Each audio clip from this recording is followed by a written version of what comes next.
ساکھ by Maryam Aziz episode 2۔ Case مکمل ہو چکا تھا اور وہ گینگ کے سربراہ کو گرفتار بھی کر چکا تھا۔ گرفتار کیا کرنا، وہ تو نقلی انکاؤنٹر میں اس کی جان بھی لے چکا تھا۔ وہ جانتا تھا کہ 2-3 سال یہ کیس چلے گا، اس کا فیصلہ سنایا جائے گا، 8 سال کی قید ہوگی اور اس کے بعد وہ آزاد ہو جائے گا۔ ایک بار پھر وہ باہر نکلے گا اور پھر سے وہی کام دوبارہ کرے گا۔ وہ ایک عادی مجرم تھا اور بہرام جانتا تھا کہ عادی مجرم چاہے جو بھی کر لے، اپنی عادت چھوڑ نہیں سکتے۔ وہ یہ بھی بخوبی جانتا تھا کہ وہ اپنے پیچھے نہ جانے کتنے لوگوں کو یہ تجربہ سکھا آیا تھا، اب نہ جانے کتنے لوگوں کو دوبارہ سے اس کا گینگ سنبھالنا تھا، مگر وہ یہ جانتا تھا کہ اب یہ سلسلہ کم از کم کچھ سال کے لیے تھم جائے گا۔ وہ یہ ہرگز برداشت نہیں کر سکتا تھا کہ کیس چلنے اور سزا ہونے کے بعد وہ دوبارہ سے رہا ہو جائے۔ اس کے نزدیک یہ فرض کے ساتھ غداری تھی۔ وہ سمجھتا تھا کہ اگر اللہ نے انسان کو کچھ بہتر کرنے کا موقع دیا ہے اور عہدے سے نوازا ہے تو وہ اپنا بہترین دینے کی کوشش کرے۔ وہ 1 ہفتے کی لیو لے کر سوات واپس جانا چاہتا تھا۔ وجہ قاسم کی شادی تھی۔ قاسم اس کا جگری دوست تھا، بے شک وہ گاؤں کا عام لڑکا تھا، مگر اس سے بہرام کی دوستی بڑی پرانی تھی۔ پورے گاؤں میں وہ واحد تھا جس سے بہرام کی دوستی تھی اور بہرام کسی صورت اس کی شادی مس نہیں کرنا چاہتا تھا۔ دوسرا یہ کہ اسے پرسوں قاسم کا فون بھی آیا تھا اور قاسم نے یہ بات کہی تھی کہ اسے ہر صورت شادی میں شرکت کرنی ہے اور وہ چاہ کر بھی اس کی شادی چھوڑ نہیں سکتا تھا۔ اسے اب ہر صورت سوات واپس لوٹنا تھا۔ وہ چھٹی کے لیے درخواست جمع کرا چکا تھا اور اسے امید تھی کہ مثبت نتیجہ نکلے گا کیونکہ وہ کیس جیت چکے تھے، اور اب اگر وہ شہر سے باہر بھی جائے گا تب بھی کوئی مسئلہ نہیں تھا۔ اس کی جگہ تھانہ کوئی انسپکٹر بھی سنبھال سکتا تھا۔ نتیجہ اس کی امید کے مطابق نکلا اور اس کی درخواست قبول کر لی گئی۔ وہاں درخواست قبول ہوئی، یہاں اس نے رخت سفر باندھ لیا۔ گاڑی میں دھیمے سروں سے گانا چل رہا تھا۔ فراٹے مارتی گاڑی سڑک پر دھواں چھوڑتی جا رہی تھی۔ دوپہر تک گاڑی سوات کی حدود میں داخل ہو چکی تھی۔ وہ حویلی والوں کو سرپرائز دینا چاہتا تھا۔ وہ جانتا تھا کہ اگر وہ گاؤں کے راستے سے گیا تو اس سے قبل اس کی آمد کی خبر حویلی پہنچ جائے گی۔ اسی لیے اس نے گاؤں کی حدود کے باہر کا راستہ چنا۔ یہ راستہ گاؤں کے اسکول کی راہ میں پڑتا تھا۔ چونکہ یہ چھٹی کا وقت تھا تو کئی طالبات چوک در چوک باہر نکل رہے تھے، چھوٹی بڑی 15 سال کی عمر تک کی ہر قسم کی بچیاں اور بچے۔ چند لمحے اسے گاڑی روکنی پڑی، مگر پھر جیسے ہی ہجوم کم ہوا اس نے ایکسلریٹر پر دباؤ بڑھا دیا۔ اسلام آباد کی حدود کے بعد موسم درمیانہ تھا اور سوات داخل ہوتے ہی موسم سرد ہو گیا تھا۔ وہ اس کے لیے پہلے ہی تیار تھا، چنانچہ 7 والی سیٹ پر رکھی کالی شال اٹھا کر کندھوں پر ڈال لی۔ اب وہ بہتر محسوس کر رہا تھا۔ سنجیدہ نظریں ونڈو اسکرین کے پار جمی ہوئی تھیں۔ مور جان، چھوٹی امی، بی جان، آغا جان، بابا سائیں، سب کے تاثرات کے بارے میں سوچ کر وہ مسکرا اٹھا۔ اسے جلد از جلد حویلی پہنچنا تھا۔ سمی، میں آج بہت بہت خوش ہوں، سمی کے ساتھ چلتی وہ خوشی سے بتا رہی تھی۔ سمی سامنے کی جانب دیکھ کر چل رہی تھی جبکہ زینی سمی کی جانب رخ موڑے الٹے قدم اٹھا رہی تھی۔ میں بھی، تجھے پتا ہے جب ہم دونوں ایک جیسے سوٹ پہنیں گی تو سارے جل جائیں گے۔ سمی معصومیت اور خوشی کے ملے جلے تاثرات لیے بول رہی تھی۔ زینی نے آنکھیں زور سے میچھی پھر کھولی۔ یہ عمل شاید خوشی پر قابو پانے کا ایک طریقہ تھا۔ ہائے کتنا مزہ آئے گا، سمی پرجوش سے بولی۔ زینی اس سے کوئی بات کر رہی تھی جب سمی کی نظریں اس کے عقب میں اٹھیں، جہاں ایک جیپ دور سے دھواں اڑاتی ان کی جانب آ رہی تھی۔ جیپ کے ٹائروں کی چڑچڑانے کی آواز پر الٹے قدم اٹھاتی زینی کے قدم بھی زنجیر ہو گئے تھے۔ وہ ان گزرے 3 روز میں سفیر خان کو کیسے بھلا بیٹھی۔ اس کا چہرہ لٹھے کی مانند سفید پڑ گیا۔ سفیر خان کی باتیں ذہن کے پردوں پر لہرائیں، اس کی آر پار جاتی نظریں اور بہکے انداز۔ گاڑی کا دروازہ کھلنے اور بند ہونے کی آواز پر اس کی رہی سہی ہمت بھی فنا ہونے لگی۔ وہ ایڑیوں پر گھومی تھی، پیچھے بخش اور ایک بندے کو کھڑا پا کر اس کی جان ہوا ہونے لگی۔ اس نے سمی کی جانب دیکھا جس کا چہرہ بھی خوف کے باعث سفید پڑ رہا تھا۔ اس نے سمی کی کلائی زور سے دبوچ لی۔ سمی بھاگ! اس کی کچھ اکھڑی کچھ متوازن آواز پر سمی بھی ہوش میں آئی۔ وہ دونوں الٹے پاؤں واپس دوڑی۔ دونوں کے ہاتھ بھی چھوٹ چکے تھے۔ بخش اور وہ آدمی دوبارہ سے جیپ پر سوار ہوئے اور جیپ ان کے پیچھے دوڑا دی۔ بھاگتی ہوئی زینی کا پاؤں پتھر سے ٹکرایا اور وہ اوندھے منہ زمین پر گری۔ کچھ دن پہلے کی جلی ہوئی چمڑی ایک بار پھر ادھڑ چکی تھی۔ خون بہہ نکلا تھا مگر وہ تیزی سے اٹھی اور ایک بار پھر دوڑنے لگی، مگر زیادہ دیر دوڑ نہ پائی۔ قدم خود بخود لڑکھڑانے لگے تھے، شاید پاؤں میں موچ آ گئی تھی۔ سمی نے بے بسی سے اسے دیکھا، پھر دوڑ کر واپس آئی۔ سمی بھاگ، چپڑاسی کو بلا کر لے آ، اسکول تھوڑے فاصلے پر ہے، جلدی کر۔ زینی درد ضبط کرتی چلائی۔ دھواں اڑاتی جیپ پل پل اس کے قریب آتی جا رہی تھی۔ سمی نے ایک بار پھر بے بسی سے اس کی جانب دیکھا، پھر اسکول کی جانب دوڑ لگا دی۔ جیپ قدرے قریب پہنچ چکی تھی۔ سامنے سے چادر میں لپٹی کوئی لڑکی تیزی سے اس کی گاڑی کی جانب دوڑتی آ رہی تھی۔ اگر وہ بروقت بریک پر پاؤں نہ رکھتا تو شاید وہ کچلی جاتی۔ کچھ غصے اور کچھ پریشانی کے عالم میں وہ فوراً سے گاڑی سے اترا اور اس کی جانب چلا آیا۔ وہ جو چہرہ نیچے کیے سانس متوازن کرنے کی کوشش کر رہی تھی، گاڑی کا دروازہ کھلنے اور بند ہونے کی آواز پر جھٹکے سے سر اٹھایا۔ وہ بڑے خان تھے۔ اس کا چہرہ کھل اٹھا۔ اسے زینی کا مسیحا مل چکا تھا۔ کون ہو تم اور کیا ہوا ہے تمہیں؟ کیسے دوڑتی آ رہی ہو؟ اگر ابھی گاڑی کے نیچے آ جاتی تو کیا ہوتا؟ مجھے بتاؤ کون ہو تم؟ اس کا غصہ عود آیا۔ کچھ پریشانی اور کچھ غصے کے عالم میں وہ تیز لہجے میں پوچھ رہا تھا۔ سمی نے تھوک نگلا۔ سائیں، میں قاسم لالا کی چھوٹی بہن ہوں۔ قاسم کے ذکر پر بہرام کی بھووں کا تناؤ کم ہوا۔ وہ حیران نظر آ رہا تھا۔ سمر؟ وہ سوالیہ انداز میں پوچھ رہا تھا۔ سمی نے سر ہلایا۔ لالا میری دوست لالا، اسے آرام سے بتاؤ کیا ہوا ہے۔ سمی نے مختصر اسے سارا واقعہ سنا ڈالا۔ جوں جوں وہ بتاتی جا رہی تھی، بہرام کی بھویں خفکی سے اکٹھی ہوتی جا رہی تھی۔ سفیر ایسا کیسے کر سکتا تھا؟ اگلے لمحے سمی کو گاڑی میں ساتھ والی سیٹ پر بٹھائے اس کی گاڑی فراٹے بھرتی اس راستے پر جا رہی تھی جس کی نشاندہی سمر نے کی تھی۔ کچھ فاصلے پر ہی اسے ایک جیپ کھڑی نظر آئی۔ بخش کو وہاں دیکھ کر اس کا شک یقین میں تبدیل ہو گیا۔ بخش بے دردی سے کسی لڑکی کو گھسیٹتے ہوئے جیپ کی جانب لے کر جا رہا تھا۔ وہ لڑکی شدید زخمی تھی۔ اس کے ہاتھوں سے خون رس رہا تھا، ساتھ ہی ماتھے پر بھی چوٹ تھی، مگر وہ اپنا نقاب زور سے تھامے ہوئے تھی۔ شاید وہ اسے اتارنا اور مر جانا ایک برابر سمجھتی تھی۔ بہرام نے ایک جھٹکے سے گاڑی روکی، گاڑی سے باہر نکلا تو زینی کو گھسیٹ کر لے جاتے بخش کو بھی ہوش آیا۔ اس نے سر اٹھا کر دیکھا، سامنے ہی بڑے خان کو دیکھ کر اس کی زبان کو تالا لگ گیا۔ وہی زبان جو کچھ دیر قبل زینی کے لیے گالیاں بک رہی تھی۔ بہرام کی آنکھوں سے چنگاریاں نکل رہی تھیں۔ اس نے ایک نظر بخش کو دیکھا اور دوسری نظر ساتھ کھڑے آدمی پر ڈالی۔ اس کی نظروں میں ایسا تاثر تھا کہ بخش نے فوراً سے پہلے زینی کا ہاتھ چھوڑا اور اس شخص کو اشارہ کیے جیپ کی جانب بڑھ گیا۔ چند لمحے بعد وہ جیپ فراٹے مارتی سڑک پر دوڑتی جا رہی تھی۔ فراٹے فراٹے بہت نہیں آ رہا۔ زینی نے پلٹ کر دیکھا۔ بہرام کو بہت کم لوگ جانتے تھے کیونکہ ساری زندگی وہ شہر رہا تھا۔ پیچھے کھڑا شخص اس کے لیے انجان تھا۔ وہ نہیں جانتی تھی کہ یہ کون ہے، مگر وہ اتنا ضرور جانتی تھی کہ یہ اس کا مسیحا ہے۔ دوسری جانب بہرام بے تاثر انداز میں اسے دیکھ رہا تھا۔ اسے اس لڑکی سے ہمدردی تھی۔ سفیر کی حرکت پر اس کا خون کھول رہا تھا۔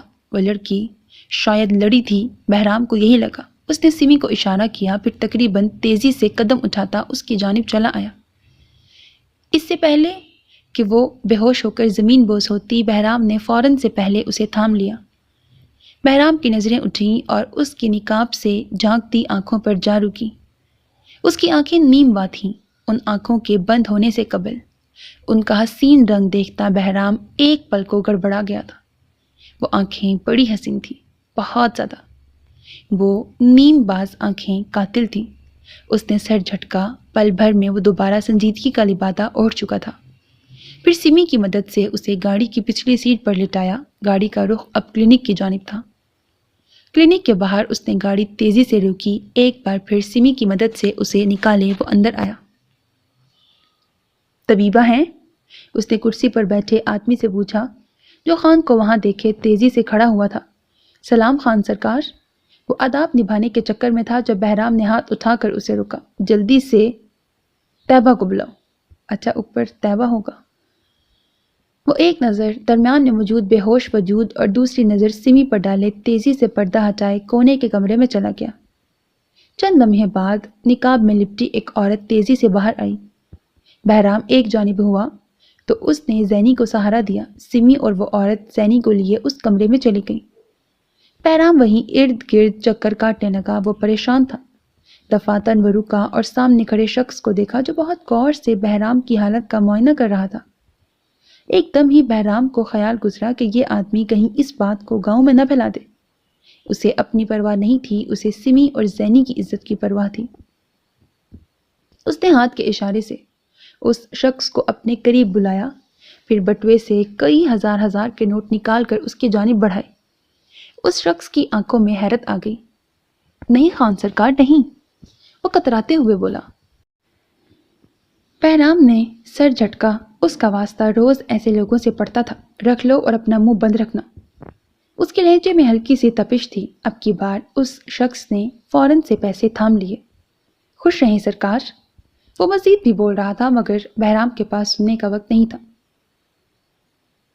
کہیں طیبہ لکھا ہے، کہیں طبیبہ لکھا ہے، ٹھیک ہے، اب پھر طبیبہ لکھا ہے۔ طبیبہ باہر آئی تو بہرام تیزی سے اس کی جانب بڑھا۔ وہ ٹھیک ہے؟ انداز سوالیہ تھا۔ طبیبہ نے سر ہلایا۔ سرکار پریشانی کی کوئی بات نہیں ہے، اب اسے ہوش آ گیا ہے، ماتھے پر ہلکی سی چوٹ تھی، پاؤں کی موچ ٹھیک کر دی ہے اور پٹی باندھ دی ہے، امید ہے کل تک ٹھیک ہو جائے گی۔ دوسرا یہ کہ ہاتھ پہلے ہی جلا ہوا تھا، اب اس کی چمڑی مزید ادھڑ گئی تھی، مگر میں نے پٹی کر دی ہے، دودھ میں ہلدی ملا کر دینے پر ہی افاقہ ہو جائے گا۔ بہرام نے سر ہلایا۔ چند لمحے بعد سمی کے سہارے وہ لڑکھڑاتی ہوئی باہر چلی آئی۔ بہرام نے نظریں جھکا لی تھیں۔ اسے سفیر کے سبب اس قدر شرمندگی محسوس ہو رہی تھی کہ وہ دوبارہ اس کی جانب نہیں دیکھ پایا۔ باقی کا تمام راستہ خاموشی سے کٹا۔ ان کے گھر سے کچھ فاصلے پر گاڑی روک کر بہرام نے سمی کی جانب دیکھا۔ جو تدابیر بتائی ہیں طبیبہ نے اس پر عمل کرنا ہے۔ جی ٹھیک۔ سمی نے سر ہلایا تو پھر سہارا دیکھ کر زینی کو گاڑی سے باہر نکالا۔ زینی نے دوبارہ بہرام کی جانب نہیں دیکھا تھا۔ اسے خواہ شرمندگی محسوس ہو رہی تھی۔ یہ سوچ ہی بہت شرمندہ کر رہی تھی کہ وہ بے ہوشی کے دوران اس کے آسرے پر رہی تھی۔ بہرام انہیں جاتا دیکھ رہا تھا۔ وہ ابھی چند قدم کے فاصلے پر ہی پہنچی تھی جب بہرام کی آواز سنائی دی۔ کوشش کریے گا جو آج ہوا وہ راز رہے، شاید اسی میں بہتری ہے، باقی میں اپنے طور پر معاملہ سنبھال لوں گا۔ بہرام کا لہجہ عام تھا۔ زینی نے آنکھیں میچ کر کھولی۔ وہ کم از کم اب یہ بات مرتضی لالا سے چھپا نہیں سکتی تھی۔ اپنی بات کیے بہرام گاڑی کی جانب بڑھ گیا۔ اگلے ہی لمحے گاڑی ہوا سے باتیں کرتی جا رہی تھی۔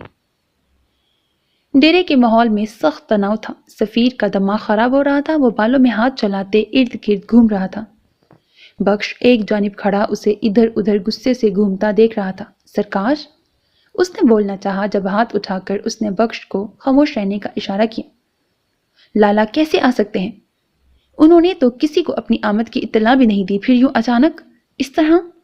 وہ سخت پریشان نظر آ رہا تھا۔ تم لوگوں کا دماغ خراب ہے کیا؟ اس طرح اسے گھسیٹ کر لانے کی کیا ضرورت تھی؟ سفیر کو اب کہیں تو غصہ اتارنا تھا۔ سرکار وہ بھاگ گئی تھی، پھر زبردستی کرنی پڑی۔ بخش مزید بولنا چاہتا تھا مگر سفیر بول اٹھا۔ تم لوگ پاگل تھے؟ بہرام کو نہیں دیکھ سکتے تھے؟ سرکار ہمیں کون سا بہرام سرکار کی آمد کا خواب آنا تھا؟ بخش اکھڑے لہجے میں بولا۔ سفیر رک گیا اور اسے آنکھیں دکھائیں۔ بکواس بند کر جاہل، مجھ سے زبان نہ چلا۔ جتنی جلدی ہو سکتا ہے پہلے فرصت میں ڈیرے کو خالی کرو، سارا سامان اور ساری منشیات ادھر ادھر کرو، کہیں سے بھی لالا کو شک نہ ہونے پائے، باقی معاملہ میں سنبھال لوں گا۔ اس کا ذہن تیزی سے کام کرنے لگا تھا۔ اسے اب اس معاملے کو کسی بھی طرح حل کرنا تھا۔ بخش سر ہلاتا پلٹ چکا تھا۔ ڈیرے میں افراتفری کا سما تھا، ہر کوئی اپنے کام کو لگ چکا تھا۔ وہ حویلی پہنچا تب تک خود کو قدرے سنبھال چکا تھا۔ اسے یہ معاملہ اپنے طریقے سے حل کرنا تھا اور وہ جانتا تھا اسے کیا کرنا ہے۔ گیٹ کھلنے پر اس کی گاڑی پتھریلی روش پر چلتی دیگر گاڑیوں کے ساتھ آ کھڑی ہوئی۔ ملازموں کی دوڑ لگ چکی تھی، کچھ اندر کی جانب بڑھے تو کچھ اس کے استقبال کو۔ وہ سب کو سلام کہتا اندر کی جانب بڑھ گیا، راہداری سے گزر کر مردان خانے پہنچا۔ اس وقت تک ملازم آغا جان، بابا سائیں اور چھوٹے بابا کو اطلاع پہنچا چکے تھے، تبھی وہ سب لاؤنج میں پہنچ چکے تھے۔ وہ مسکرایا، سب سے پہلے آغا جان سے ملا، پھر باقی سب سے۔ 2 ماہ بعد شکل دکھانے کی بھی کیا ضرورت تھی، 2 سال بعد آ جاتے۔ یہ سلیمان خان کی خفگی سے بھرپور آواز تھی۔ وہ سر جھٹکے ہنسا۔ دیکھ لیں، میرے لیے یہ مشکل نہیں ہے۔ وہ شریر انداز میں ہنسا۔ آغا جان کی ناپسندیدگی ایک بار پھر عود آئی۔ یہ کیا کر سکتا ہے، نوکری ہی اس قسم کی ہے۔ وہ تنفر سے بولے۔ بہرام نے آنکھیں گھمائی۔ کم از کم تعلیم نے مجھے انسان اور جانور کے درمیان کا فرق سکھایا ہے، جو بدقسمتی سے سفیر سیکھ نہیں پایا۔ وہ بھی بہرام تھا، خود پر ایک آنچ برداشت نہیں کر سکتا تھا۔ لو، اب میرے جگر نے کیا کہا ہے تمہیں؟ آغا جان کے لہجے میں تپش تھی۔ کچھ نہیں۔ چند لمحے خاموشی سے انہیں دیکھتے رہنے کے بعد وہ بولا، پھر اٹھ کھڑا ہوا تو سلیمان نے چونک کر اسے دیکھا۔ کہاں؟ انداز سوالیہ تھا۔ بہت تھک چکا ہوں، پہلے لباس تبدیل کروں گا، پھر بھی جان سے ملاقات۔ وہ تھکے تھکے انداز میں مسکرایا، پھر کلائی پر بندھی گھڑی اتارتا اپنے کمرے کی جانب بڑھ گیا۔ سلیمان خان نے ملازم کو آواز دے کر بلایا۔ آج کھانے پر مزید اہتمام کروانا تھا۔ میٹھی اور ٹھنڈی صبح کی دودھیا روشنی 4 سو پھیل گئی تھی۔ آسمان 3 رنگوں کے امتزاج میں ڈھل چکا تھا، نیچے سے جامنی، اوپر ایک گلابی رنگ کی تہ اور تحت نگاہ پھیلے نیلگو آسمان کی خوبصورتی ناقابل بیاں تھی۔ یہ کسی مصور کا خاکہ لگتا تھا، جہاں سجے آسمان تلے موجود خان حویلی کی فصیل پر سورج کی روشنی پھیلتی جا رہی تھی۔ لان میں لگائی گئی کرسیاں آج خالی نہیں تھیں۔ وہاں جاگنگ سوٹ پہنے بیٹھا بہرام اخبار پڑھتے ہوئے ہاتھ میں تھامے گلاس سے جوس پی رہا تھا۔ پسینے سے تر بال ماتھے پر چپکے ہوئے تھے۔ کبھی وہ اخبار پڑھتا تو کبھی گاہے بگاہے آہستہ آہستہ پھیلتی روشنی کو دیکھتا۔ وہ کل سے سفیر کا منتظر تھا، مگر وہ جان بوجھ کر گھر نہیں لوٹا تھا۔ وہ رات ڈیرے پر ہی رہا تھا۔ وہ جانتا تھا اب سفیر کو ہر صورت واپس لوٹنا ہے، اور وہ یہ بھی جانتا تھا کہ وہ ابھی کچھ دیر تک حویلی ہوگا، اور وہی ہوا۔ اگلے 15 منٹ بعد گاڑی کا ہارن بجنے پر گارڈ نے گیٹ کھولا تو سفیر کی گاڑی اندر چلی آئی۔ گاڑی میں بیٹھے سفیر نے جب لان میں نظر ڈالی تو وہاں بیٹھے بہرام کو دیکھ کر اس کا دل یک بارگی سے دھڑکا۔ نہ جانے اب لالا اس کا کیا حال کریں گے، مگر وہ بھی اپنا سبق یاد کر کے آیا تو خاصا مطمئن ہو گیا۔ گاڑی پارک کیے وہ باہر نکلا، پھر اندر کی جانب بڑھنے کی اداکاری کرتا جان بوجھ کر ٹھٹک کر رکا۔ آنکھیں سکیڑ کر سینے پر بازو باندھے کھڑے بہرام کو دیکھا۔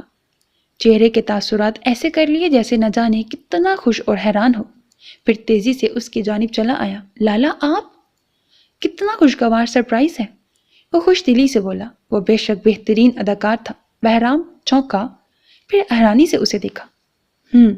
وہ کچھ بولنے کی حالت میں نہیں تھا۔ سفیر کا نارمل سا انداز اسے حیران کر رہا تھا۔ وہ اتنا نارمل کیسے تھا، یہ بات بہرام کو حیران کیے دے رہی تھی۔ کب آئے آپ؟ بندہ بتا ہی دیتا ہے، مگر نہیں جی۔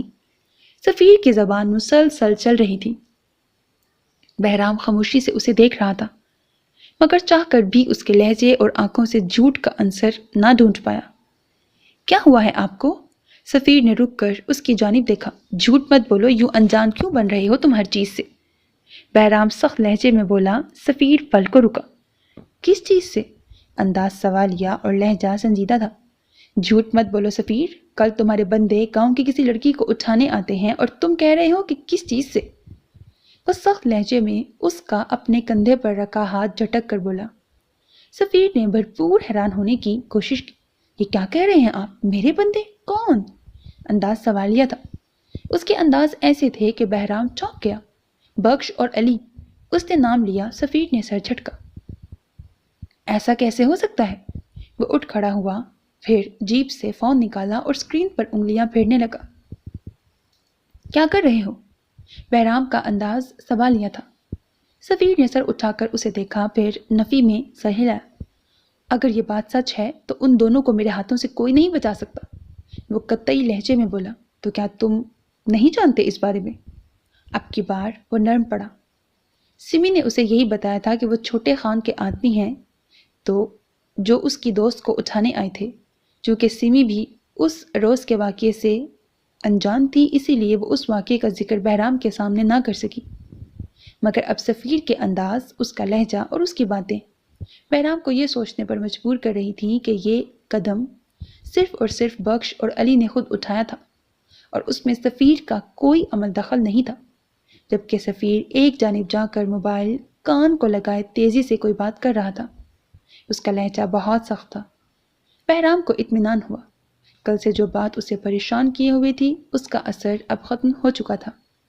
پھر وہ اور سفیر ناشتے سے پہلے تک کافی دیر وہیں بیٹھے رہے۔ نہ ختم ہونے والی باتوں کا سلسلہ تھا۔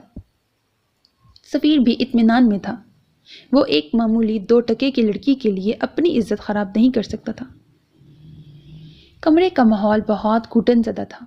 وہ پرسوں سے یہیں بند تھی، نہ باہر گئی نہ کسی کو اندر آنے دیا۔ خرابی طبیعت ایسا بہانہ تھا جو اس کا ساتھ دے رہا تھا۔ وہ بستر پر چت لیٹی ہوئی تھی، نظریں اوپر چھت پر جمی ہوئی تھیں۔ بند پنکھے پر گرد تھی۔ اسے اس روز گھر لوٹنے پر ہونے والی ہر بات یاد آنے لگی۔ وہ گھر لوٹتے ہی پھوپھی کی آغوش میں آ چکی تھی اور ہر بات انہیں بتا دی تھی۔ رومانہ نے سب سننے کے بعد اسے سختی سے تاکید کی تھی کہ اس بات کی بھنک نہ اس کے ابا کو لگے، نہ قمر کو، نہ مرتضیٰ کو۔ یہ معاملہ نازک تھا اور رومانہ مرتضیٰ اور قمر کی گرم طبیعت سے واقف تھی۔ خواہ اس جنگ میں وہ دونوں لڑکوں کو کھو بیٹھتی۔ رومانہ نے مرتضیٰ، قمر اور شیر گل کو یہی بتایا تھا کہ وہ اسکول سے واپس آتے ہوئے کنو توڑنے درخت پر چڑھ گئی تھی، لیکن برا نصیب کے گر گئی۔ اس بات پر شیر گل خاصے ناراض بھی ہوئے تھے۔ اس کا پاؤں اب ٹھیک ہو چکا تھا، سوزش بھی کم ہو گئی تھی اور وہ پہلے سے بہتر محسوس کر رہی تھی، مگر کمرے میں رہ کر اس کی طبیعت عجیب سی ہوتی جا رہی تھی۔ وہ بلاخر اکتا کر اٹھی اور باہر نکل آئی، مگر باہر آنے پر چارپائی پر بیٹھی سمی کو دیکھ کر اس کی خوشی کی انتہا نہ رہی۔ ایک دن بھی اس کے بغیر محال تھا، اور تبھی سمی کی نگاہ چوکھٹ پر پڑی۔ وہ دوڑ کر اس کے گلے آ لگی۔ زینی بوکھلا گئی۔ میں تیرے لیے پریشان تھی۔ اس کی بات پر زینی کو بے اختیار اپنی دوستی پر ناز ہوا۔ میں ٹھیک ہوں، اب تو پریشان نہ ہو، چل آ جا، یہاں بیٹھیں۔ اس نے چارپائی کی جانب اشارہ کیا۔ میں یہاں بیٹھنے نہیں آئی جناب، خالہ سے اجازت لے لی ہے، تو بس کپڑے بدل، آج ٹپے گانے ہیں۔ زینی کا مرجھایا چہرہ کھل اٹھا۔ وہ سمی کا ہاتھ تھامے تیزی سے کمرے کی جانب بڑھ گئی، الماری کھولی اور سوٹ ادھر ادھر کرنے لگی۔ سمی اس کی پھرتیاں دیکھ کر ہنستی رہی۔ پیچھے ہٹ، تو نے ساری عمر یہیں گزار دینی ہے، میں دیکھتی ہوں۔ وہ ایک لمحے میں پیچھے ہوئی۔ سمی الماری کے پاس آ کھڑی ہوئی، کپڑے سلیقے سے طے کر رکھے تھے۔ وہ چند لمحے یوں ہی کھڑی سوچتی رہی، پھر نظر کو ایک گلابی جوڑا بھا گیا۔ اس نے فوراً سے وہ جوڑا باہر نکالا۔ یار، تو خود اتنی سادہ لگ رہی ہے اور مجھے یہ پہنا رہی ہے۔ وہ ناک سکیڑے بولی۔ سوٹ کافی شوق تھا۔ تجھے کس نے کہا ہے کہ میں سادی رہوں گی؟ پگلی، میں جوڑا نکال کر آئی ہوں اپنا، جا کر پہنوں گی، ابھی تو تجھے لینے آئی تھی۔ سمی نے تفصیل سے آگاہ کیا، پھر سوٹ اس کے ہاتھ میں تھما کر زبردستی اسے غسل خانے کی جانب بھیجا۔ خود وہ اسی کمرے میں بیٹھ گئی۔ چند لمحے بعد چوکھٹ پر آہٹ ہوئی۔ اس نے احتیاط کے طور پر فوراً سے چہرہ ڈھانپا، نظریں اٹھا کر دیکھا تو چوکھٹ میں قمر کھڑا تھا۔ دل یک بارگی سے دھڑکا، جسے اس نے ڈپٹ دیا۔ وہ پورے کمرے کا جائزہ لے رہا تھا، بغیر پوچھے بھی سمی جانتی تھی وہ کس کو تلاش کر رہا تھا۔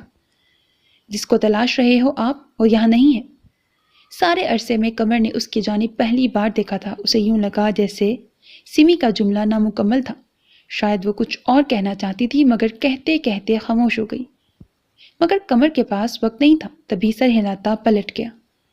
سمی نے ٹھنڈی آہ بھری اور گال پر لڑکتے آنسو کو بے دردی سے رگڑ ڈالا۔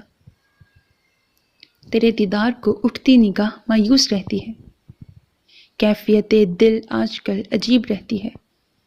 یہ تیرے عشق کی بخشی سوگات ہے کہ میری آنکھ ہر وقت پرنم رہتی ہے۔ میں کہوں یا نہ کہوں یہ بول دیتی ہے۔ خاموشی اندر کی انسان کو توڑ دیتی ہے۔ جفا کا لطف لے کر آتش عشق میں جلتی ہوں میں ہر روز جی کر۔ روز مرتی ہوں۔ سیمی تیار ہو رہی تھی اور وہ بستر پر بیزار سی بیٹھی تھی۔ گلابی سوٹ میں وہ گلابی پھول لگ رہی تھی، گہرے سیاہ بال پشت پر پھیلا رکھے تھے اور شفون کا سادہ سا دوپٹہ سر پر لے رکھا تھا۔ کانوں میں سیمی کی فرمائش پر چھوٹے چھوٹے جھمکے بھی پہن لیے تھے۔ وہ بلا شبہ بہت خوبصورت تھی۔ چہرہ جو کچھ دیر پہلے پیلا تھا اب اس میں سرخیاں گلی ہوئی تھیں۔ ہونٹوں پر مسکراہٹ اور آنکھوں میں رونق لوٹ آئی تھی۔ سیمی جلدی کر، وہ غصے سے بولی۔ چھوٹی سی ناک غصے میں پھول گئی۔ سیمی کاجل لگاتی مصروف سے انداز میں اس کی جانب مڑی۔ چپ کر کے بیٹھ جا، اور اگر نہیں بیٹھ سکتی تو باہر چلی جا۔ زینی چند لمحے مزید بیٹھی رہی، مگر پھر مزید انتظار نہ ہوا تو اٹھ کر باہر چلی گئی۔ سیمی کندھے اچکائے اپنے کام میں دوبارہ مصروف ہو گئی۔ وہ کمرے سے باہر آئی تو راہداری میں کئی لڑکیاں پھر رہی تھیں۔ یہ وہ رشتہ دار ہوتی ہیں جو شادی سے 5 روز پہلے ہی آ بیٹھتی ہیں۔ وہ انہیں نظر انداز کرتی باہر جاتے دروازے کے پاس آئی، جس کے سامنے کھلا صحن تھا جہاں رشتہ دار عورتیں بیٹھی ٹپے گا رہی تھیں۔ اس نے ایک نظر صحن کی جانب دیکھا، وہاں بہت بھیڑ تھی۔ اس کا جی بھر آیا۔ دوسری نظر اس نے کچھ فاصلے پر موجود سیڑھیوں پر ڈالی۔ اوپر جا کر کچھ دیر اس گھٹن سے دور سانس لینا کتنا دلکش ہوگا۔ یہ سوچ ذہن میں آتے ہی وہ اوپر کی جانب چل دی۔ وہ اوپر پہنچی تو پوری چھت خالی تھی۔ ایک پل کو اسے خوف آیا، یوں سیمی کو بتائے بغیر تنہائی میں آنا۔ نہ جانے یہ ٹھیک تھا یا نہیں، مگر اگلے ہی لمحے خود کو مضبوط کیے وہ چھت کے آخری سرے پر چلی آئی، جہاں سے نیچے دیکھنے میں آسانی ہو سکتی تھی۔ اس کے لیے اسے نیچے بیٹھ کر دیوار میں موجود چھوٹے چھوٹے سوراخوں سے جھانکنا تھا، تاکہ کسی کی نظر اوپر بھی نہ پڑے اور وہ نیچے کا منظر بھی دیکھ سکے۔ وہ چند پل یوں ہی بیٹھی رہی، پھر بالآخر اکتا کر اٹھ کھڑی ہوئی۔ اسے صحن میں ماری ماری پھرتی سیمی نظر آئی تو خود کو کوستے وہ نیچے کی جانب چلی آئی۔ ابھی سیڑھیوں کے قریب پہنچی تھی جب سیڑھیاں چڑھ کر اوپر آتے شخص سے اس کا زبردست تصادم ہو گیا۔ نتیجتاً وہ پیچھے کی جانب بری طرح گری تھی۔ وہ جب سے یہاں آیا تھا، گاؤں کے لوگ اور قاسم کے رشتہ دار اس سے ملنے آ رہے تھے۔ وہ سب سے خوش دلی سے مل رہا تھا۔ قاسم اپنے بھائیوں کی طرح عزیز تھا، تبھی وہ اس کی خوشی میں دل سے شریک ہوا تھا۔ اسے سلیمان خان کا فون آیا تو وہ معذرت کرتا اندر آ گیا، مگر راہداری عورتوں اور لڑکیوں سے بھری پڑی تھی۔ وہ الٹا پچھتایا، پھر الٹے قدم باہر جانے کو مڑا جب اسے سیڑھیاں نظر آئیں۔ وہ بغیر کوئی لمحہ ضائع کیے تیزی سے سیڑھیاں چڑھنے لگا۔ نظریں موبائل پر تھیں اور انگلیاں نمبر ملانے میں مصروف تھیں۔ تبھی وہ سامنے سے نیچے اترتی لڑکی کو دیکھ نہ پایا۔ نتیجہ یہ ہوا کہ وہ اس سے بری طرح ٹکرا کر پیچھے کی جانب گر گئی۔ عورت ذات کا احترام کرتے ہوئے وہ رخ موڑ گیا۔ وہ اس سے بری طرح ٹکرا کر نیچے گر چکی تھی اور اسے گرانے والا شخص جو کوئی بھی تھا مزے سے رخ بدل کر کھڑا ہو گیا تھا۔ وہ جیسے تیسے وہاں سے اٹھی، نقاب کیا اور پھر اس کی زبان جوہر دکھانے میں مصروف ہو گئی۔ اندھے ہو کیا؟ نظر نہیں آتا؟ آندھی طوفان بنے چلے آ رہے ہو، شرم نہیں آتی؟ وہ بولنے پر آئی تو بولتی ہی گئی۔ وہ جو اس سے معذرت کرنے والا تھا ایک دم ہی اس کے اتنے سخت لہجے پر غصے میں آ گیا۔ اب چاہے جو بھی ہے وہ بات تو تمیز سے کرتی۔ وہ غصے بھرے تاثرات لیے مڑا، مگر مڑنے پر سن رہ گیا۔ یہ آنکھیں، ان سے ملاقات 2 روز پہلے ہی ہوئی تھی۔ فرق یہ تھا کہ اس دن یہ کانچ آنکھیں خوف میں ڈوبی ہوئی تھیں اور آج ان میں خوف نہیں تھا۔ دوسری جانب زینی نے اس کا چہرہ جو دیکھا تو خود کو 1000 بار کوسا۔ تم یہاں کیا کر رہی تھی؟ بہرام نے حیرانگی سے پوچھا، ساتھ ہی ایک نظر اس کے شفاف ماتھے پر ڈالی جہاں زخم کا نشان اب مندمل ہو رہا تھا۔ ہاتھ پر پٹی ہنوز موجود تھی، پاؤں تو ٹھیک تھا، غرض وہ ایک نظر میں اس کا معائنہ کر چکا تھا۔ میں صحن میں جھانک رہی تھی، وہ معصومیت سے سر جھکائے بول رہی تھی۔ مخروطی انگلیوں نے دوپٹے کا ایک کونا تھام رکھا تھا۔ چند لمحے خاموشی رہی۔ اس نے سر اٹھا کر دیکھا تو ایک بار پھر بہرام ان آنکھوں کے سحر میں مبتلا ہوا تھا، مگر پھر فوراً سے خیالات کو جھٹکا۔ وہ اس کے برابر سے ہو کر نیچے جانے لگی تھی جب بہرام کی آواز سنائی دی، سنو۔ وہ انہی قدموں پر پلٹی۔ جی؟ بہرام نے رخ موڑ کر اس کی جانب دیکھا۔ اس دن وہ دونوں حویلی کے ملازم تھے جو تم سے بدتمیزی کرنے کی کوشش کر رہے تھے۔ سفیر نے انہیں سمجھا دیا ہے، وہ آئندہ ایسا نہیں کریں گے۔ وہ متوازن لہجے میں بولا۔ وہ حیرانی سے اسے دیکھنے لگی جو سفیر سائیں کو صرف سفیر کہے کتنے آرام سے بات کر رہا تھا۔ کون تھا وہ؟ کیا حویلی سے؟ یک لخت ہی اسے بہرام سے خوف محسوس ہوا تھا۔ وہ مڑی اور اب کی بار نیچے پہنچ کر ہی دم لیا۔ چھت پر کھڑے بہرام کی حیرانی بجا دی۔ اسے سمی نے بتایا کہ وہ حویلی کا سب سے بڑا بیٹا تھا جس نے اس روز اس کی حفاظت کسی مسیحا کی طرح کی تھی۔ وہ سن کر جتنا حیران ہوتی کم تھا۔ حویلی سے تعلق رکھنے والا مرد اور اتنا رحم دل۔ ساتھ ہی ساتھ اسے حیرانی بھی ہوئی کہ وہ سفیر کا لالا ہو کر اس سے کتنا مختلف تھا۔ دونوں میں زمین آسمان کا فرق تھا۔ دوبارہ بہرام سے اس کا سامنا نہیں ہو سکا اور اس کے نزدیک یہی بہتر تھا۔ قاسم کی شادی ہو چکی تھی اور وہ ولیمے کے فوراً بعد واپس جا چکا تھا۔ اب کی بار کچھ انوکھا احساس تھا جو وہ اپنے ساتھ لیے جا رہا تھا۔ کچھ عجیب سی بے بسی کی کیفیت، کچھ ادھورا پن۔ وہ سمجھنے سے قاصر تھا کہ ایسا کیا ہے جو اس کا دل اب کی بار سوات رہ جانے کی ہی ضد کر رہا تھا، مگر ہر بار اسے کوئی جواب نہیں ملتا تھا۔ دل ہر سوال کے جواب میں خالی شیٹ دے دیتا تھا اور وہ اس شیٹ کو دیکھ کر اندازہ نہیں لگا پا رہا تھا کہ یہ خالی شیٹ کیوں، جواب کہاں ہے، مگر دل اس کا بھی جواب نہیں دے رہا تھا۔ بلاخر وہ دل کو ایک جانب ڈانٹ ڈپٹ کر بٹھا چکا تھا جو خواہ مخواہ اس کا وقت ضائع کرنے کے در پہ تھا۔ سمی کو آج اسکول نہیں جانا تھا۔ وجہ یہ تھی کہ انہیں ساتھ کے گاؤں دعوت پر جانا تھا۔ چونکہ قاسم کی نئی شادی تھی سو آئے روز دعوتوں کا سلسلہ چل رہا تھا۔ وہ بوجھل دل سے اسکول گئی تھی، جانا اس کی مجبوری تھا۔ وہ پہلے چوٹ لگنے کے سبب، پھر قاسم کی شادی کے سبب کئی چھٹیاں کر چکی تھی۔ مزید چھٹیاں اب قابل قبول نہ تھیں۔ رومانہ نے اسے قمر کے ہمراہ اسکول بھیجا تھا۔ قمر اسے اسکول چھوڑ تو گیا تھا مگر اب واپسی پر اسے خود گھر واپس آنا تھا۔ دل میں ڈر بھی تھا کہ کہیں آج پھر اس کا راستہ نہ روک لیا جائے۔ اس واقعے کو ایک ہفتہ بیت گیا تھا، سب ٹھیک چل رہا تھا، مگر آج اس کا دل جیسے اسے صبح سے خبردار کر رہا تھا۔ وہ تیزی سے قدم اٹھاتی جا رہی تھی مگر گاؤں کی حدود میں داخلے سے قبل اس کے قدم زنجیر ہو گئے۔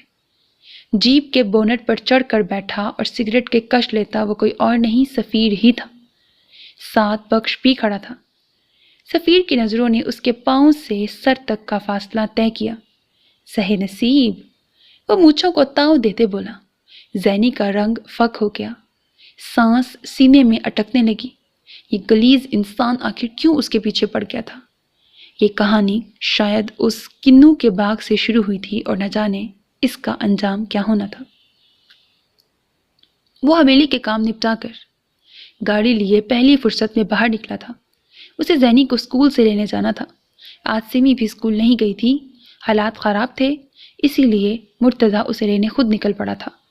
اسکول کے راستے کے پاس گاڑی کے پہنچنے پر جو منظر اس نے دیکھا وہ اس کا خون کھولانے کو کافی تھا۔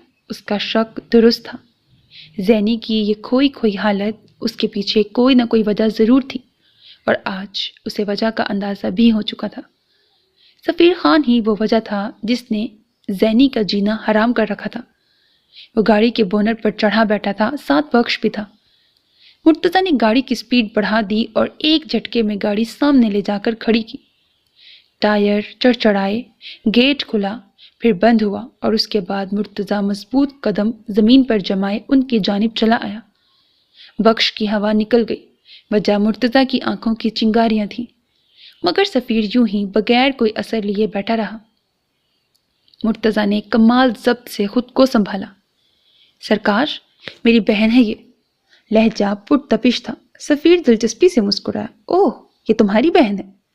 سفیر نیچے اترا، شال جھٹک کر درست کی اور ان کی جانب چلا آیا۔ زینی کا سر جھکا ہوا تھا۔ بہنوں کو ایسے نہیں چھوڑتے، تمہیں حالات کا تو پتہ ہے نا، کل کوئی اونچ نیچ ہو گئی تو؟ اس کا کندھا تھپ تھپایا، پھر ایڑیوں پر گھوما اور جیپ کی جانب بڑھ گیا۔ زینی کا بیگ تھامے اسے سہارا دیے گاڑی تک لے جاتے وہ مسلسل دور جاتی جیپ کو دیکھ رہا تھا جو دھواں اڑاتی جا رہی تھی۔ مٹھیاں زور سے بھینچے وہ ضبط کے کڑے مراحل سے گزر رہا تھا۔ اگلے 2 روز خاموشی سے بیت گئے۔ منڈیر پر بیٹھنے والے کبوتر آتے، خاموشی سے بیٹھتے اور چلے جاتے۔ زینی اس روز مرتضیٰ کو سب سچ بتا چکی تھی۔ نتیجہ یہ نکلا کہ اسے مرتضیٰ کی ناراضگی کا سامنا کرنا پڑا۔ وہ کیسے سب خود برداشت کر رہی تھی، وہ کیوں اسے نا آشنا رکھے ہوئے تھی؟ کیسے اتنا درد اور تکلیف برداشت کر رہی تھی؟ سفیر سے اس کا پیچھا کس صورت میں چھڑوایا جا سکتا تھا؟ وہ لاتعداد سوچوں میں گرک تھا جب اسے چارپائی پر کسی کے بیٹھنے کا گمان ہوا۔ رخ موڑے دیکھا تو وہ تھکے تھکے سے شیرگل تھے جو یہ سب سن کر 2 دن میں ہی بوڑھے نظر آنے لگے تھے۔ ابا، کچھ سوچا تو نے؟ سفیر اب زینی تک پہنچ گیا ہے، کوئی تو حل ہوگا پیچھا چھڑوانے کا؟ وہ سوالیہ انداز میں پریشانی سے پوچھ رہا تھا۔ شیرگل چند لمحے اس کا چہرہ دیکھتے رہے، پھر کچھ بولنے کے قابل ہوئے۔ ایک طریقہ ہے۔ ان کا انداز سرگوشیانہ تھا۔ کیا؟ مرتضیٰ فوراً سیدھا ہوا۔ تم اس سے شادی کر لو۔ کارزارِ دہر۔ جب مقابلہ ہوا وقت سے تو زمانہ سامنے آ کھڑے ہوئے۔ جو بیتے راز تھے وہ سامنے آنے لگے اور کارزارِ دہر میں انسان کی ہار ہوئی۔ یہ تو ازل سے چلا آ رہا ہے کہ وقت اور زمانے، زمانے اور وقت، ان کی جنگ میں ہارتا ہمیشہ انسان ہی ہے۔ میں اس سے کیا کر لوں؟ مرتضیٰ نے ناسمجھی سے ان کی جانب دیکھا۔ گلشیر نظریں ارد گرد گھمانے لگے۔ وہ بھی یہ بات کر کے شرمندہ تھے۔ حالات اگر سازگار ہوتے تو وہ کبھی ایسا نہ کہتے، مگر اب حالات، وقت اور زمانہ انہیں ایسے موڑ پر لے آیا تھا کہ ان کے پاس اس کے سوا کوئی چارہ نہ تھا۔ اس سے شادی کر لو۔ تم دونوں ایک باپ کی اولاد نہیں ہو، تم اس سے شادی کر سکتے ہو۔ وہ سر جھکا گئے۔ مرتضیٰ کی آنکھیں کھلی کی کھلی رہ گئیں۔ یہ وہ بات تھی جو وہ کبھی سننا نہیں چاہتا تھا، مر کر بھی نہیں۔ اور اب یہ بات کیسے؟ کمرے میں خاموشی تھی، مگر باہر صحن میں کھیلتی زینی اور سمی کے کہکہے بخوبی سنے جا سکتے تھے۔ سمی کے آنے کے بعد وہ ٹھیک ہو جاتی تھی، اب بھی وہ گڈی گڈا کی شادی کروانے میں مصروف تھی۔ یار، یہ کیا بات ہوئی؟ ایک بار اسے لالا بھی بنایا تھا اور اب اسی گڈے سے شادی؟ یہ زینی کی تیکھی آواز تھی۔ مرتضیٰ پر منو بوجھ آن پڑا تھا۔ اس نے سر اٹھا کر جتاتی نظروں سے گلشیر کی جانب دیکھا۔ گلشیر بھی نظریں چرا گئے۔ مرتضیٰ بغیر کچھ کہے اٹھ کر باہر نکل گیا۔ گلشیر خاموشی سے خالی چوکھٹ کی جانب دیکھتے رہے۔ چوکھٹ کے باہر زمین پر خشک پتے جا بجا بکھرے ہوئے تھے۔ وہ اس چوکھٹ سے سرپٹک تو رہے تھے مگر اندر نہیں آ پا رہے تھے۔ کمرے میں خاموش بیٹھے گلشیر کو مرتضیٰ کی آواز سنائی دی۔ زینی ٹھیک کہہ رہی ہے، اس گڈے سے شادی نہیں ہوگی، میں نیا گڈا لا دوں گا۔ اور پھر سمی اور زینی کی آوازیں آئیں، خوشی سے چہکتی آوازیں۔ پھر لمبی خاموشی۔ کمرے میں خاموشی مزید بڑھتی چلی گئی۔ گلشیر کو جواب مل چکا تھا، انہیں مرتضیٰ کا جواب مل چکا تھا۔ بریکٹ۔ مرتضیٰ اور زینی کا نکاح شریعت میں جائز نہیں ہے، یہ ہم سب جانتے ہیں کہ اگر ماں مشترکہ ہو اور باپ مختلف ہو تو نکاح جائز نہیں ہے۔ میں بھی جانتی ہوں، مگر یہ ایک ٹوسٹ ہے، اس لیے گھبرائے مت۔ یہ میں نہیں کہہ رہی، یہ رائٹر کہہ رہی ہیں، ٹھیک ہے؟ وہ واقعی بڑے دل جگرے کا آدمی نکلا تھا۔ نہ صرف اسے قبول کیا تھا بلکہ اس کی کوکھ میں پلتی ناجائز اولاد کو بھی قبول کر لیا تھا۔ اس سے زیادہ معتبر شخص کوئی نہیں ہو سکتا تھا۔ صبا کو یہی لگتا تھا کہ اس سے زیادہ معتبر شخص کوئی اور نہیں۔ اسی کے سبب تو وہ سارا دن ساس نند کے تانے میٹھے گھونٹ سمجھ کر پی جاتی تھی کہ جب بھی وہ لوٹتا تو اس کے رشتے زخموں پر اپنے میٹھے بولوں کا مرہم رکھ دیتا تھا۔ اس کی بکھری ذات کو اس محبت سے سمیٹ گیا تھا کہ سب کچھ کہیں بہت پیچھے رہ گیا تھا، کہیں ماضی کی دھول میں۔ مہینے، سال اور سال، کئی سال بیت گئے تھے، یہاں تک کہ وہ کسی غیر مرد کے ہاتھوں نوچی اور ریزہ ریزہ ہوئی لڑکی، وہ لڑکی جسے اس کے محرم نے دوبارہ سے ہمت و محبت سے نوازا، اپنا وقت پورا کیے منو مٹی تلے جا سوئی۔ وہ اس بات سے انجان تھی کہ ابھی تو تقدیر کو اس کی اولاد سے بھی کئی امتحان درکار ہیں۔ آج اتوار تھا، سب سے بہترین دن، اور کبوتروں کے لیے بھی یہ سب سے بہترین دن ہی تھا۔ کہ آج سارا دن زینی کو ان کے سامنے رہنا تھا اور آج کبوتروں کو بھی ہر شے سے بے نیاز ہو کر یہیں رہنا تھا۔ زینی کمرے سے نکلی تو منڈیر پر بیٹھے کبوتروں کی گردن اوپر نیچے حرکت میں آ گئی۔ وہ زینی کا مطالعہ کرنے میں مشغول تھے جو نیلے سوٹ میں گلابی دوپٹہ گردن کے گرد لپیٹے گہرا سانس لیے سکون محسوس کرنے میں مگن تھی۔ آسمان کی نیلی چادر پر آج کوئی بادل نہ تھا، مگر دلچسپ بات یہ تھی کہ کوئی سورج بھی نہ تھا۔ ٹھنڈی ہوائیں، ان ہواؤں کے سنگ جھومتے پھول پتے، ہر برگ و گل میں تازگی کا انوکھا احساس جاگ اٹھا تھا کہ ان کے ساتھ سوات کی شہزادی بھی محو رقص تھی تو ممکن کیسے نہ تھا کہ وہ بھی نہ جھومتے۔ کبوتروں میں بھی جیسے امید اور خوشی کی نئی امنگ جاگ گئی تھی۔ وہ بھی منڈیر چھوڑتے اوپر آسمان پر کلا بازیاں لگانے لگے تھے۔ آج خوشی کا دن تھا، آج زینی بالکل ٹھیک تھی تو ممکن کیسے تھا وہ چپ بیٹھتے۔ زینی کچھ لمحے یوں ہی گھومتی رہی یہاں تک کہ اسے پھوپھی کی آواز سنائی دی۔ پاگل ہو گئی ہے زینی، پھر سے موچ پڑ جانی ہے۔ زینی رکی، نامحسوس انداز میں کبوتر بھی منڈیر پر جا بیٹھے۔ نہیں پھپھو، میں تو بس۔ اس کی بات منہ میں رہ گئی جب پھپھو بول اٹھی، ٹھیک ہے بہت گھوم لیا، اب ادھر آ جا، میرے ساتھ کوئی کام کروا لیا کر۔ زینی منہ بسورے ان کی جانب چلی آئی۔ کیا پھپھو؟ اس کا انداز سوالیہ تھا یا شکوہ کرتا، رومانہ سمجھ نہ پائی۔ پھر سر جھٹک کر پیچھے کی جانب اشارہ کیا۔ اس نے ابرو اچکائی جیسے پوچھا ہو کہ کیا؟ رومانہ نے رخ موڑ کر قدرے دھیمی آواز اپنائی، جھلی ساتھ کی چھت پر کھڑی عطیہ تجھے گھور رہی تھی۔ لڑکی پر جوانی چڑھے بعد میں یہ لوگ گھورنے پہلے آ جاتے ہیں، ایسے میں انہیں موقع مل جاتا ہے بات کرنے کا۔ رومانہ کا اشارہ جس جانب تھا وہ سمجھ چکی تھی۔ اسے جیب بھر کر غصہ آیا۔ ایک تو یہ لوگ بھی عجیب ہوتے ہیں، بغیر مقصد دوسروں کے کام میں ٹانگ اٹکا لیتے ہیں۔ اب انسان کیا گھر کی حدود میں کھل کر جی بھی نہیں سکتا؟ اس کی بھی اجازت نہیں دیتے یہ لوگ۔ وہ کنڈی میں لہسن کوٹتے سوچ رہی تھی۔ مختلف سوچیں ذہن میں گردش کر رہی تھیں۔ کبوتر اب وہاں پرسکون ہو کر بیٹھ چکے تھے۔ آج اس منڈیر کو چھوڑ جانے کا دل نہیں تھا۔ وہ آج حویلی تھا۔ بخش آج بھی سفیر کے ساتھ ہی ڈیرے کو نکلا تھا۔ آج وہ جان بوجھ کر سفیر کے ساتھ نہ جا پایا۔ اس روز کے واقعے کے بعد سے وہ خود جان بوجھ کر سفیر سے ملاقات کرنے سے کترا رہا تھا۔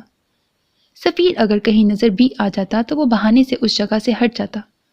شاید یہی اس کے لیے اور سفیر کے لیے بھی بہتر تھا، ورنہ یا وہ خود کو کچھ کر بیٹھتا یا سفیر کی جان لے لیتا۔ بخش بھی اس کی جانب معنی خیز ہنسی اچھال کر اسے مزید تپاتا رہا تھا۔ وہ اب کسی صورت رسک نہیں لے سکتا تھا۔ زینی کو اب اسکول چھوڑنے اور لینے وہی جایا کر دے گا۔ اس بات کا فیصلہ وہ کل رات ہی کر چکا تھا، اور زینی کو وہ اچھے سے سمجھا چکا تھا کہ کہیں باہر نکلنے کی ضرورت نہیں ہے۔ مرتضیٰ معاملے کو آرام سے حل کرنا چاہتا تھا۔ وہ کسی قسم کا کوئی نقصان یا غلطی نہیں چاہتا تھا۔ وقت پڑنے پر وہ بڑے سرکار کو شکایت بھی لگا سکتا تھا، مگر ابھی شاید وہ وقت نہیں تھا۔ ضرورت پڑی تو عزت کی حفاظت کے لیے وہ جان لے بھی سکتا تھا اور دے بھی سکتا تھا، کہ ایک عزت ہی ہوتی ہے جو کسی غریب کی کل متاع ہوتی ہے، وہ بھی چھین لی جائے تو وہ صحیح معنوں میں فقیر بن جاتا ہے۔ سر جھکائے بیٹھے وہ مختلف سوچوں میں گم تھا، جب اسے قریب ہی آہٹ کا احساس ہوا۔ نظریں زنانہ پاؤں پر پڑی تو جھٹکے سے سر اٹھایا، پھر شکر کا سانس بھرا۔ وہ خجستہ تھی اور اسے لگا۔ اس نے سر جھٹکا۔ بولیں، متوازن لہجہ۔ خجستہ نے چادر سر پر برابر کی۔ چھوٹی بی بی کو لائبریری جانا ہے، وہ ابھی باہر آنے ہی والی ہیں۔ بڑی خانم نے کہا ہے کہ آپ کے ساتھ جائیں۔ خجستہ نے مدعا بیان کیا، پھر عجلت میں مڑی، غالباً کوئی کام یاد آ گیا تھا۔ اسے حیرانی ہوئی، کیا خانزادی اس کے ساتھ اکیلی جائیں گی؟ لاتعداد سوالات اس کے ذہن میں گردش کر رہے تھے۔ تبھی سر اٹھا کر اس نے حویلی کے داخلی دروازے کی جانب دیکھا۔ سپہر حویلی پر اتر چکی تھی۔ نارنجی دھوپ اس کی راہ میں رکاوٹ بنی۔ اس نے ماتھے پر ہاتھ ٹکا دیا تو منظر واضح ہوتا گیا۔ سہج سہج کر شہزادیوں کی مانند قدم زمین پر رکھتے وہ حویلی کی سیڑھیاں اتر رہی تھی۔ گلابی اور سفید شلوار قمیص میں دور سے وہ حویلی کے باغ کا ایک پھول محسوس ہوئی۔ روش پر قدم رکھتے ہی ارد گرد لپٹی چادر کو ایک بار پھر سے برابر کیا۔ نقاب سے جھانکتی وہ نیلی آنکھیں جب قریب پہنچی تو تپش کا احساس کم ہو گیا۔ اب سورج کی جانب وہ ایسے پیٹھ کیے کھڑی تھی کہ مزید مرتضیٰ کو ماتھے پر ہاتھ ٹکانا نہ پڑا۔ ہاتھ واپس پہلو میں جا گرا۔ نیلی آنکھیں ساحرانہ آنکھیں تھیں کہ جب اٹھتی مقابل کو زیر کر دیتی، مگر مرتضیٰ اپنی حدود جانتا تھا۔ تبھی پہلے ہی کے فاصلے کو مزید بڑھا کر نظروں کا زاویہ بدل گیا۔ بندہ ناچیز یہ پوچھ سکتا ہے کہ آیا کوئی اور بھی ساتھ جانے والا ہے کہ نہیں؟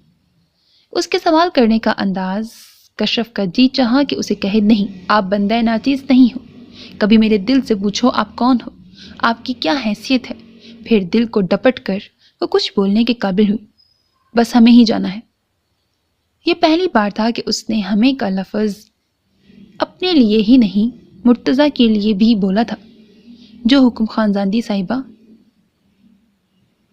وہ مؤدب سا بولا، پھر وہاں سے ہٹ گیا۔ اسے گاڑی نکالنی تھی۔ کشف کی بےتاب نظریں بھی گردش میں آ گئیں۔ تبھی نظر حویلی کے داخلی دروازے پر گئی، جہاں سے خجستہ بھی چادر سنبھالے چلی آ رہی تھی۔ چھوٹی بی بی، بڑی خانم کا حکم ہے کہ میں بھی ساتھ جاؤں۔ یہ سن کر جہاں گاڑی سے باہر نکلتے مرتضیٰ کو سکون محسوس ہوا، وہیں کشف بے چین ہو گئی۔ وہ جانتی تھی بی جان کبھی اسے اکیلا جانے نہیں دیں گی، آخری وقت پر ہی صحیح، مگر خجستہ کو بھید ضرور دیں گی۔ وہ خاموش ہو گئی۔ وہ بھلا کر بھی کیا سکتی تھی؟ تب چونکی جب مرتضیٰ کی آواز سنائی دی، تشریف رکھیں۔ وہ گاڑی کا دروازہ تھامے کھڑا تھا۔ خجستہ دوسری جانب سے جا بیٹھی تھی۔ آپ رہنے دیں، ہم خود بیٹھ جائیں گے۔ اسے یوں مرتضیٰ کا خود کے لیے جھکنا اچھا نہیں لگا۔ یہ رکھ رکھاؤ، یہ غلام مالک کا فرق۔ دوسری جانب مرتضیٰ کی گہری جانچتی نظریں اس کی نیلی آنکھوں پر آ ٹھہری۔ وہ گڑبڑائی۔ یہ گہری آنکھیں اسے ورق پڑھنے لگی تھی۔ وہ اگلے ہی لمحے نظریں چرا گئی، ہاتھوں کو باہم سختی سے ملا ڈالا۔ مرتضیٰ نظریں ہٹا گیا۔ یہ جو جذبہ وہ خانزادی کی آنکھوں میں اس رات اور اب دیکھ رہا تھا، یہ نہ صرف اس کے لیے نقصان کا سبب بننا تھا، بلکہ کشف کے لیے بھی۔ وہ اس جذبے کو یہیں کچل دینا چاہتا تھا۔ خانزادی صاحبہ، یہ میرا فرض ہے۔ سپاٹ انداز، لہجے کی تپش ایسی تھی کہ اس نے کشف کو مزید کچھ بولنے ہی نہ دیا۔ سو وہ خاموشی سے گاڑی میں سوار ہو گئی۔ اس کی گاڑی میں بیٹھتے ہی مرتضیٰ نے دروازہ بند کیا، پھر ڈرائیونگ سیٹ پر جا بیٹھا، کشف کے بالکل اگلی سیٹ پر۔ اس سے دور نہیں تو پاس بھی نہیں۔ کشف کا دل یکبارگی سے دھڑکا۔ اس گاڑی میں اس کی خوشبو رچی بسی تھی، اس کے کلون کی وہ گہری اعصاب پر سوار ہو جانے والی خوشبو، جس کے زیر سایہ وہ کتنے ہی لمحے آنکھیں موندی رہی، پھر نظریں اٹھائیں تو آنکھیں سیدھی شیشے سے جھانکتی آنکھوں سے جا ٹکرائیں۔ نہ جانے وہ آنکھیں کب سے اسے تک رہی تھیں۔ اس کے گالوں پر لالی سی اترنے لگی، مگر مقابل اس کی نظروں کا خود کی نظروں میں اترنا پا کر فوراً نظروں کا رخ بدل گیا۔ وہ گہرا سانس بھر کے رہ گئی۔ موسم آج درمیانہ سا تھا، نہ زیادہ گرم نہ سرد۔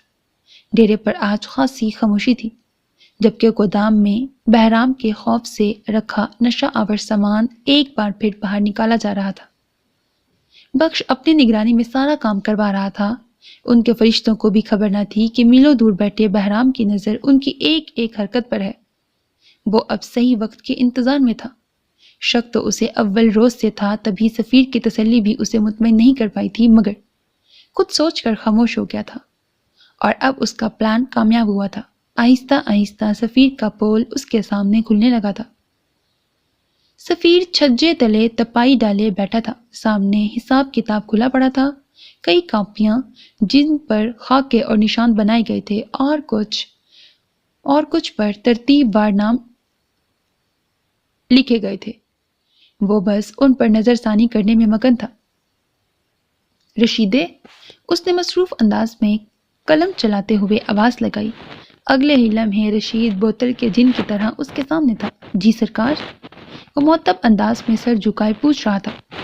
زمینوں کو جتنا پانی لگایا ہے، اس کا حساب کدھر ہے؟ اور کل پانی کس کو لگانا تھا؟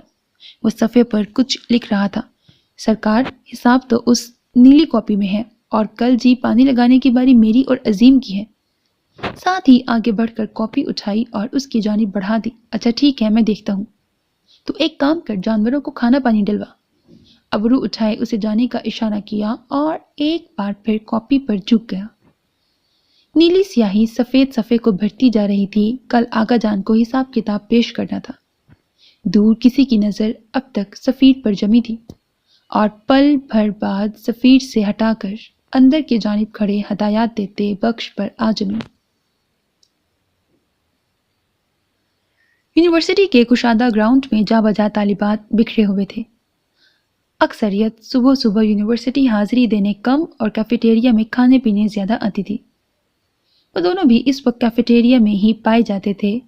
کچھ روز تک ان کے چوتھے سیمسٹر کے امتحانات شروع ہونے والے تھے۔ یونی کی آدھی عوام تو پڑھاکو اور کتابی کیڑا ابھی سے بن چکی تھی، مگر مجال جو وہ اب تک سنجیدہ ہوئے ہوں، وہی روز کا آنا، کسی کو تنگ کرنا، ڈانٹ کھانا، کبھی ڈین کے آفس کا چکر لگا لینا اور پھر hostel.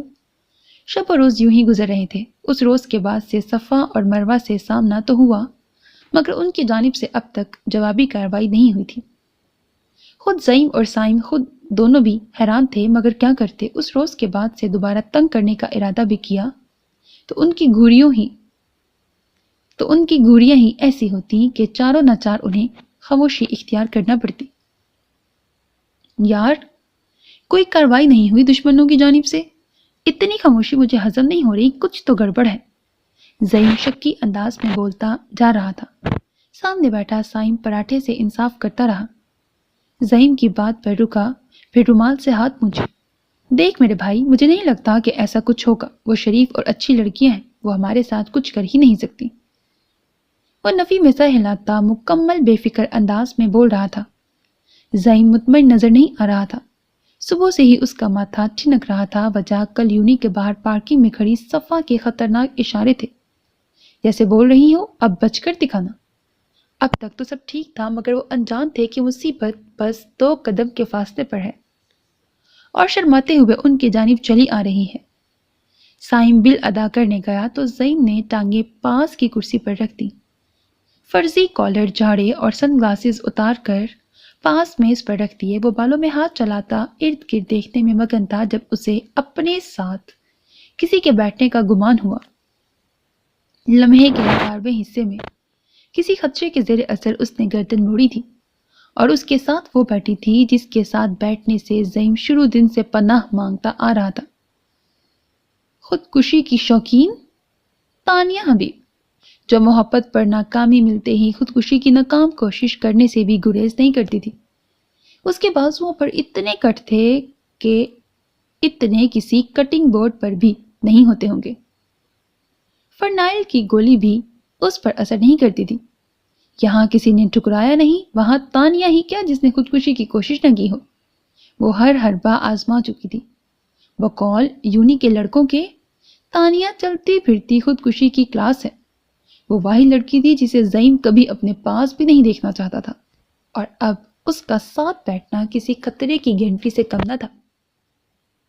I love you too۔ ابھی وہ ایک دھچکے سے نہ سنبھلا تھا کہ ایسی ضرب لگا دی گئی تھی، وہ بلبلا ہی اٹھا۔ ٹو کا کیا مطلب تھا؟ اس نے کب ایسا کچھ کہا؟ اس نے بالوں میں ہاتھ چلایا، ٹانگیں نیچے کی، گردن گھما کر سائم کو تلاش کرنا چاہا، جو کاؤنٹر کے پاس بت بنا کھڑا تھا کہ یہاں زعیم کی آواز سنی نہیں، وہاں پاش پاش ہو جائے۔ زعیم نے بے بسی سے اشارہ کیا، مگر سائم سن کھڑا تھا، اور تبھی زعیم کی نظر دوسری جانب کھڑی صفا اور مروہ پر گئی۔ مروہ کی نظروں میں ترحم تھا، جبکہ صفا کی نظروں میں تمسخر تھا، اور اسی لمحے زعیم کو اندازہ ہوا کہ اس نے کس سے پنگا لیا تھا، جس نے جوابی کارروائی بھی بڑی ضرب لگا کر کی تھی۔ ساتھ بیٹھی تانیہ کا شرمانا لجانا جاری تھا۔ وہ کہہ رہی تھی، زعیم آپ کو پتا ہے میں آپ کو چپ چپ کر دیکھتی تھی، بس کبھی مجھے چھوڑ کر مت جائیے گا، ورنہ اب کی بار خودکشی کی تو شاید مر جاؤں۔ ساتھ ہی کوئی رکا اسے تھمایا جس پر زعیم کی جانب سے دھواں دار عشق کا اظہار کیا گیا تھا، اور زعیم کے فرشتوں کو بھی خبر نہیں تھی کہ یہ عشق کب، کہاں، کیسے ہوا۔ نہ جانے کیسے وہ تانیہ سے کلاس کا بہانہ کیے جان چھڑوا کر نکلا تھا، اور لڑکے اسے ایسے رشک سے دیکھ رہے تھے جیسے وہ نہ جانے کس قید سے رہا ہو کر نکلا ہے۔ چہکتی صبح کا آغاز ہو چکا تھا، خالی منڈیر پر کبوتر آ بیٹھے تھے، گردن بھی حرکت میں تھی۔ یہ بہت فیوریٹ سین ہے رائٹر کے، کیونکہ زینی کبھی اٹاری میں جاتی، وہاں سے برتن لاتی اور صحن میں بچھائی چٹائی پر رکھ دیتی۔ یونیفارم پہنے وہ بالوں کی چٹیاں بنائے ہوئے تھی، کمر ایک جانب چارپائی پر بیٹھا سر جھکائے کتاب دیکھنے میں مصروف تھا۔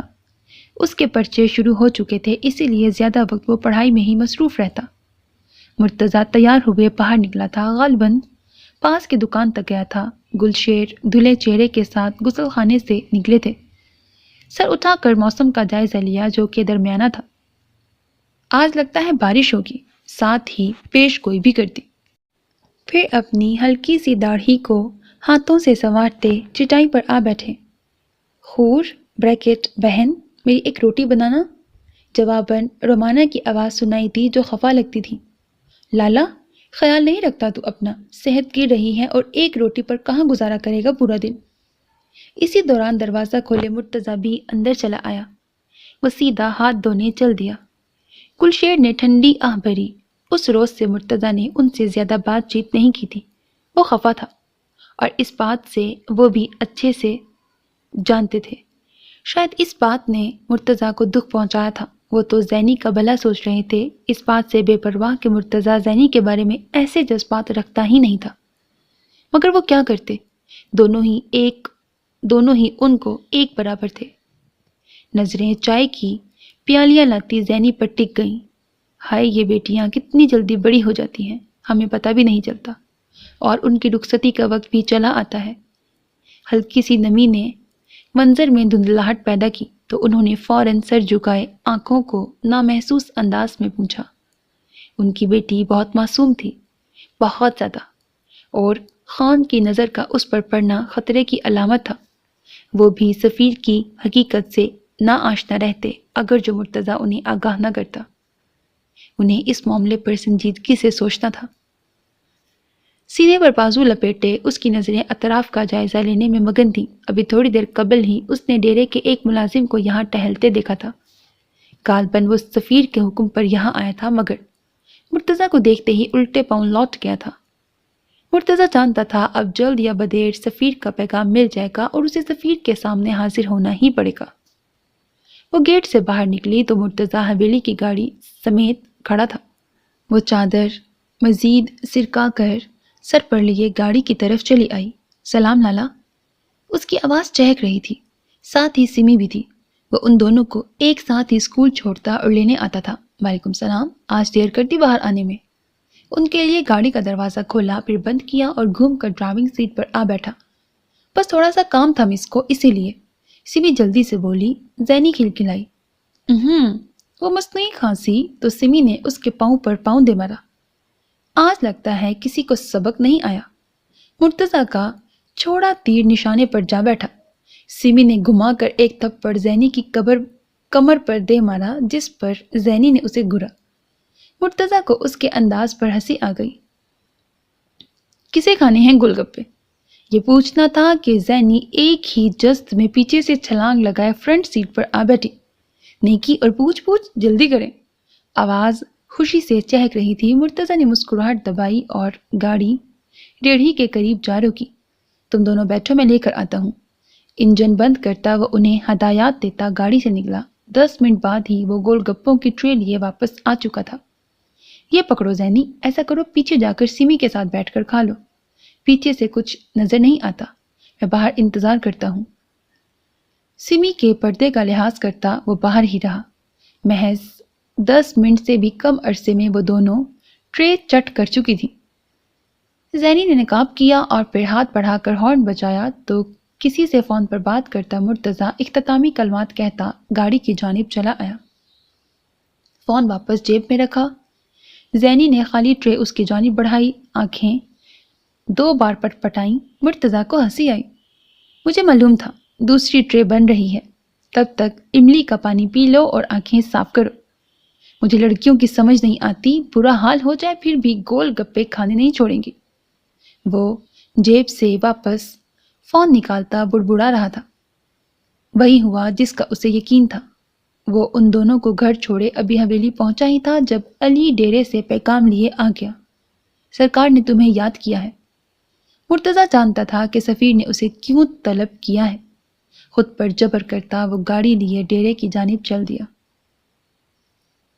So میرے عزیز listeners, this was the end of episode 2 of the novel Sark. Hope that you like it. اپنا بہت خیال رکھیے گا نیک تمناؤں کے ساتھ۔ اللہ حافظ. And don't forget to subscribe to my channel because that's how you can encourage me.